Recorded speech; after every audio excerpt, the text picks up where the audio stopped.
नमस्कार सोलापूर। सध्या सोलापूरच्या तिन्ही बाजूला पाण्याने वेढा दिलेला आहे। महापुराची परिस्थिती सोलापूरमध्ये निर्माण झालेली आहे।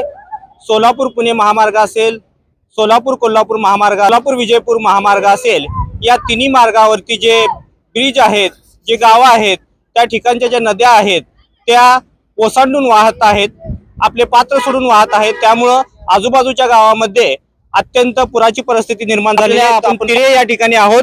तिऱ्याच्या ब्रिजवरून आपल्याला जर पाहिलं तर तिऱ्या गावचा जो परिसर आहे त्या परिसरामध्ये तिऱ्याचे जे घर आहेत ते घर आपल्याला या ठिकाणी पाण्याखाली गेलेले दिसत आहेत।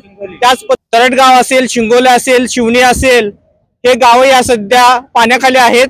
आपल्याला दिसत आहे की सीना नदीचं पात्र जे आहे ते कशा पद्धतीने विस्तारत चाललेलं आहे आणि ते पाणी पात्र सोडून जे आजूबाजूचे गाव आहेत त्या ठिकाणी हे पाणी जात आहे। तिथल्या नागरिकांनी रात्री स्थलांतर केलेलं आहे। या महापुराचं कारण असं असेल की आतापर्यंत सोलापूर जिल्ह्यामध्ये मोठ्या प्रमाणात पाऊस झालेला आहे। त्याच पद्धतीने सीना नदीमध्ये जे पाणी येत आहे ते भूम, परांडा, त्याच पद्धतीने उस्मानाबाद मध्ये जे कोळेगाव प्रकल्प असेल त्यातून जे पाण्याचा विसर्ग होत आहे त्या विसर्ग मोठ्या प्रमाणात होत असल्या कारणानं हा जो पूल आहे तिऱ्या गावचा तो सुद्धा आता मोठा जो पूल आहे, दगडी पूल तर पाण्याखाली गेलेलाच आहे, हा मोठा सुद्धा पूल पाण्याखाली जाण्याची शक्यता आहे। आणि या मार्गावरील वाहतूक सध्या ठप्प असून कोल्हापूरकडे जाणारी वाहतूक सध्या ठप्प आहे। त्याच पद्धतीने आपल्यासोबत या ठिकाणचे आजूबाजूच्या गावातील काही नागरिक आहेत, तर आपण त्यांच्याशी या ठिकाणी लोकप्रवाह मीडिया बातचीत करीत आहे। काय सांगाल आपण या ठिकाणी? फिरोज हुसेन मुल्ला, राहणार देगाव। हे पुरुष असं परिस्थिती झाली आहे की लोकांना सगळं घराघराकडे पाणी घुसरलेलं आहे। आणखी हे परिस्थिती असल्यामुळं सरकारने खरोखर तडतडीची सेवा करावी। म्हणजे काय लोकांचे जे शेतामध्ये जे काय पिकं आहेत त्यांनी खरोखर लई नुकसान झालेलं आहे लोकांचं। घरामध्ये सुद्धा पाणी शिरलेलं आहे, तुम्ही बघू शकता तुमच्या ह्याच्यामध्ये।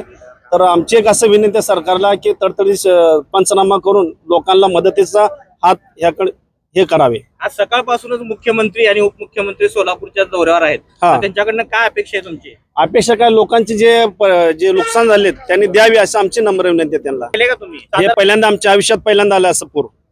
आजपर्यंत आम्ही असं कधीच बघितलं नाही पाणी। पाण्याचा पूर इतक्या वर्ष झालं कधी पाणी आलेलं नाहीये। आम्ही आमचे वडील सुद्धा म्हणत होते की 100 वर्षापासून कधी बघितलं नाही आम्ही पूर, एवढा पूर आता आलेला आहे। काय आता ते पावसा निसर्गाच त्याचं दिनी किती एकर शेती पाण्याखाली गेली याचा काय अंदाज सांगू शकत नाही। तुमच्या आहे का शेती?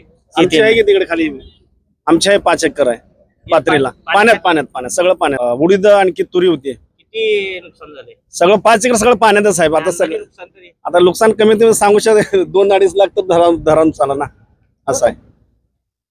तर आपण पाहिलेलं आहे या ठिकाणी की जे नागरिक आहेत आजूबाजूच्या गावातील, त्यांनी सांगितले की अशा पद्धतीचा जो महापूर आहे त्यांच्या वडिलांनी सुद्धा पाहिलेलं नाही। म्हणजे मागील 100 वर्षामध्ये जर आपण पाहिलं तर सोलापूरमध्ये अशा प्रकारची परिस्थिती नव्हती। आपण नेहमी पाहतो की सीना नदी ही कोरडीच असते, परंतु या मागील 15 दिवसापासून सीना नदीच्या पात्रामध्ये जो विसर्ग होत आहे किंवा सोलापूर जिल्ह्यामध्ये या परिसरामध्ये ज्या मोठ्या प्रमाणात पाऊस होत आहे त्या पावसाचा परिणाम आपल्याला या ठिकाणी दिसून येत आहे। त्याच पद्धतीने उस्मानाबाद मधून जे कोळेगाव प्रकल्प असेल किंवा इतर ठिकाणचं जे पाणी आहे ते सीना नदीमध्ये सोडलं जात आहे आणि त्या पाण्याच्या विसर्गामुळे हा पूल या ठिकाणी पाण्याखाली गेल्याचं दिसून येत आहे। लोकप्रवाह मीडियासाठी सचिन गायकवाड।